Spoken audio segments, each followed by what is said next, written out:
Destaques do momento. Superior Tribunal de Justiça revoga prisão de empregados da Vale e engenheiros ligados a Brumadinho.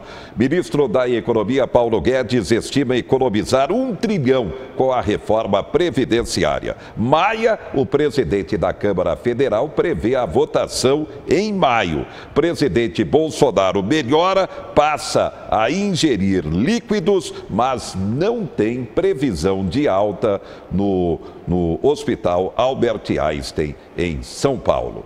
Bem, a expectativa é grande, está todo mundo preocupado com a criminalidade, o tráfico, o consumo de drogas, a criminalidade, todo mundo cobrando. Foi tema principal, como não, da campanha do então candidato Jair Bolsonaro para as eleições. Agora, o anteprojeto foi anunciado pelo ministro da Justiça e também Segurança Pública. Vai para votação no Congresso Nacional. Confira. Dar mais agilidade no cumprimento de penas, melhorar as investigações e diminuir a sensação de impunidade no país. Esses são alguns dos objetivos do projeto de lei anticrime apresentado pelo ministro Sérgio Moro. Medidas simples, mas que visassem aprimorar o nosso sistema e corrigir algumas falhas. A proposta altera 14 leis, entre elas o Código Penal, o Código de Processo Penal e a Lei de Crimes Hediondos. Moro explicou os pontos do projeto em uma reunião em Brasília com governadores e secretários de segurança pública de todo o país. Uma das principais mudanças propostas é a prisão após condenação em segunda instância, como regra no processo penal. O governo federal tem que assumir a liderança no processo de mudança e, para tanto, precisa de alterações mais gerais. Uma delas é a execução em segunda instância. O Supremo já afirmou 4 vezes que ela é constitucional. Nós queremos deixar isso claro na legislação ordinária. O projeto também define o crime de Caixa 2. Acho que é uma medida importante para avançar e eliminar, vamos dizer assim, esse fator de trapaça dentro do processo eleitoral. É uma tipificação mais adequada a esse tipo de conduta. O texto prevê ainda punição mais rigorosa para condenados por corrupção ou peculato, que é o desvio de recursos públicos. Pelo projeto, os condenados por esses crimes podem iniciar o cumprimento da pena já em regime fechado. Hoje, o regime fechado só é aplicado para condenações acima de 8 anos. Os anseios da população por uma maior reprimenda contra a corrupção. Por exemplo, uma coisa é um diretor da Petrobras que desvia em proveito próprio milhões de dólares. Outra situação é de um guarda de trânsito que recebe lá uma vantagem indevida para deixar de aplicar uma multa.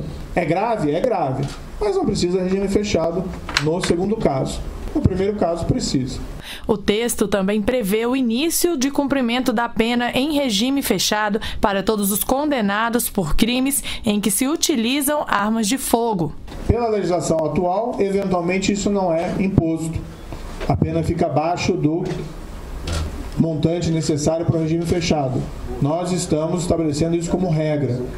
O maior pânico do cidadão brasileiro é ser vítima de um roubo, e que é pior, de um roubo muitas vezes seguido de morte, nas ruas. Precisa ser mais rigoroso com esse tipo de crime.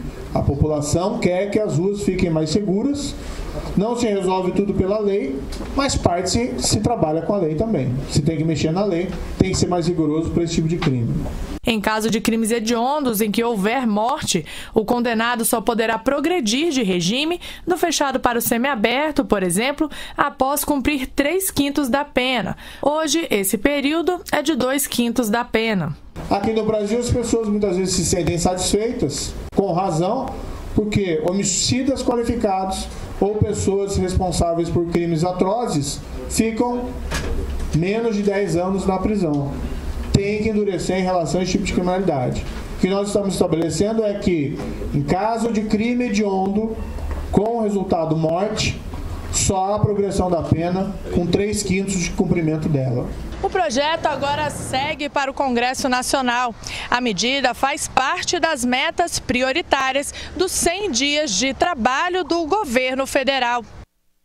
Isso que eu disse, que foi promessa de campanha. Bem, para comentar o assunto, convidamos o advogado e especialista na área da criminalidade, advogado criminalista, o doutor Jader Gaudêncio da Silva Filho. Doutor Jader, boa noite. Boa noite, Zé Henrique. Eu gostaria inicialmente de agradecer a oportunidade de estar aqui representando a Ordem dos Advogados do Brasil, né? Aqui de Marília, agradecer o presidente Marlúcio, o vice-presidente Tércio, o Dr. Tayon, pela confiança depositada para estar aqui nessa noite comentando um pouco, né, sobre esse projeto, essa proposta de projeto oferecida pelo ministro da Justiça, o Dr. Sérgio Moro, né, que é a lei anticrime, que tem como fulcro, né, como objetivo alterações no Código de Processo Penal, no Código Penal, na Lei de Execução Penal e entre outras legislações penais especiais, Lei de Crime Organizado, também como a Lei de Interceptação Telefônica. Bem, sua expectativa, tudo isso agora vai para a votação no Congresso, mas na sua análise, basicamente as medidas principais, o senhor comenta. Eu quero deixar claro aqui que essa aqui é uma análise baseada em lei, em princípios constitucionais e na Constituição Federal, tá? Despida de qualquer tipo de paixão, seja ela política ou ideológica, tá? O que eu queria falar é que em que pese ainda em se tratar de uma proposta, né, que vai ser avaliada, que certamente vão ter alguns reparos pelo Congresso Nacional, precisaria de um debate um pouco mais detalhado para um melhor aperfeiçoamento de alguns pontos, né? Ao meu ver, que serão aqui pontuados por mim. É muito extenso a quantidade de dispositivo criado e alterado, portanto, aproveitando o gancho ali do que o nosso ministro da Justiça pontuou como mais importante, eu gostaria de iniciar, mas antes mesmo deixar claro que numa breve leitura dessas exposições, a gente já encontra algumas violações a princípios constitucionais, como, por exemplo, da presunção de inocência, né? Como, por exemplo, da individualização da pena, do devido processo legal, do contraditório e da ampla defesa. Então, eu vou aqui iniciar uma análise mais detida na criação, tá, do artigo 617-A do Código de Processo Penal, né, que, além da execução provisória da pena privativa de liberdade, prevê também a execução provisória das penas restritivas de direito ou pecuniárias, que até então não eram previstas jurisprudencialmente, mesmo após essa mudança de posicionamento do STF de 2016. Né? O grande problema aqui, José Henrique, que eu constato, é que o cumprimento, o início da execução provisória após uma condenação em segundo grau, por um órgão colegiado, por um tribunal, pelo Tribunal de Justiça ou pelo Tribunal Regional Federal, ele está sendo ainda discutido, né? Ele ainda está sendo discutido, vai haver o julgamento, salvo engano, agora no mês de abril, com as ações declaratórias de constitucionalidade número 43, número 44, certo? Que confrontam, ou melhor, elas pedem a declaração de constitucionalidade do artigo 283 do Código de Processo Penal, que, assim como uma garantia fundamental esculpida na Constituição Federal, garante a presunção da inocência e que o início do cumprimento da pena, salvo em casos de prisão provisória, se dê somente após de sentença, do trânsito em julgado de sentença penal irrecorrível, né? Então, eu creio que também tem uma alteração prevista aqui, uma inclusão do parágrafo 1º nesse artigo 617-A, que fala que, excepcionalmente, o juiz ou o tribunal, né, ele pode deixar de autorizar a execução provisória da pena, caso haja uma questão constitucional ou legal relevante. Qual que é o problema aqui, José Henrique? Lógico, na minha visão, ressalvando mais uma vez que essa é uma opinião pessoal, Eu sei que alguns irão discordar desse tipo de análise, mas aqui fica muita subjetividade conferida ao julgador, né? Nós sabemos hoje que os nossos tribunais superiores, tanto o STF quanto o STJ, os ministros, cada um tem um posicionamento jurídico diferente, né? Então, o que valeria para um poderia não estar valendo para outro, uma situação relevante constitucional para um poderia não ser a mesma para um outro ministro ou para um outro desembargador. Então, assim, até causando um pouco mais de insegurança jurídica, né? Então, assim, sobre esse argumento da violação do princípio da presunção de inocência, também estão vinculadas as mudanças previstas aqui nos artigos 105 e 147 da Lei de Execução Penal. A sensação de impunidade, é isso que o povo reclama muito. Sua análise, doutor? Olha, a sensação de impunidade, ela não pode ser somente, como é que nós vamos dizer, atribuída a questões processuais, a questões de direito material, né? A sensação de impunidade também se dá com o escasso, com o precário estado dos estabelecimentos penais, né? Então, hoje o STF declarou o sistema penitenciário brasileiro como um estado inconstitucional de coisas, tá? Então, eu acho que, acima de tudo, Zé Henrique, para haver mudança, né, eu acho que não é propriamente com leis mais rígidas ou criando condutas, criminalizando condutas, que nós vamos conseguir resolver o problema da segurança pública no nosso país, né? Eu acho que, acima de tudo, tem que haver um engajamento, principalmente na área da educação, né? Tudo gira em torno da educação. Educação, saneamento básico, saúde, né? A gente ficar em cima de um discurso retórico de que o aumento de certas penas, a criminalização de condutas irá resolver esse problema da segurança pública no país, realmente é um argumento jurídico muito fraco hoje para a gente aqui no Brasil.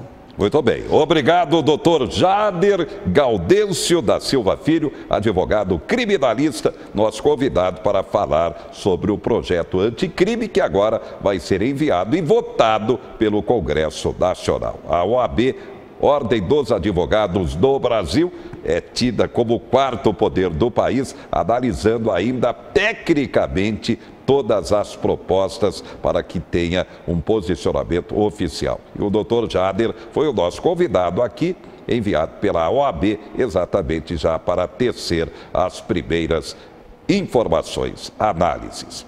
E um carro foi totalmente destruído pelo fogo na tarde desta terça-feira no campus universitário aqui em Marília.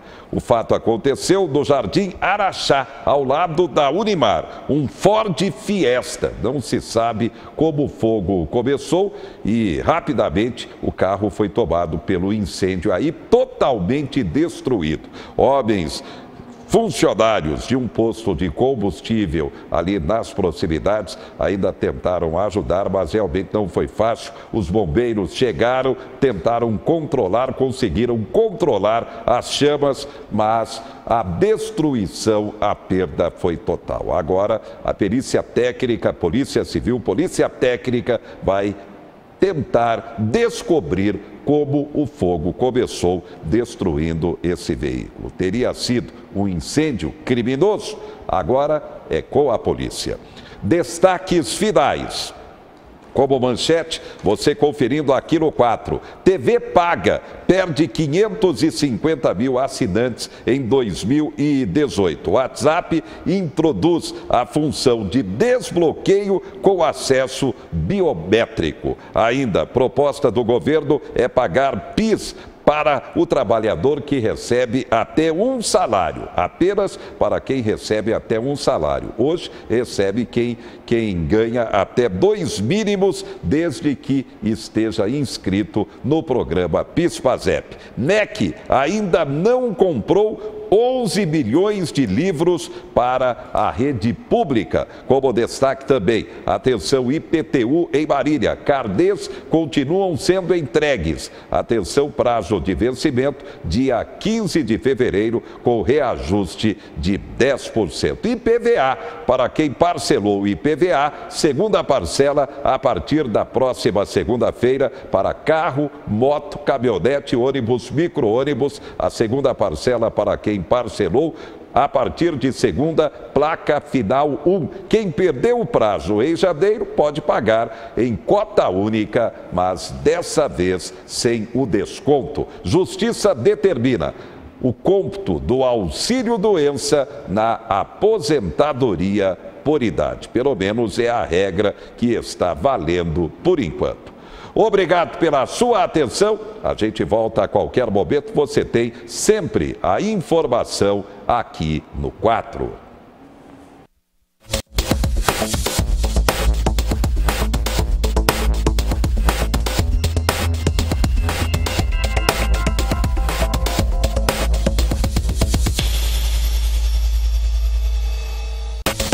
Notícias. Oferecimento Unimar, Universidade de Marília.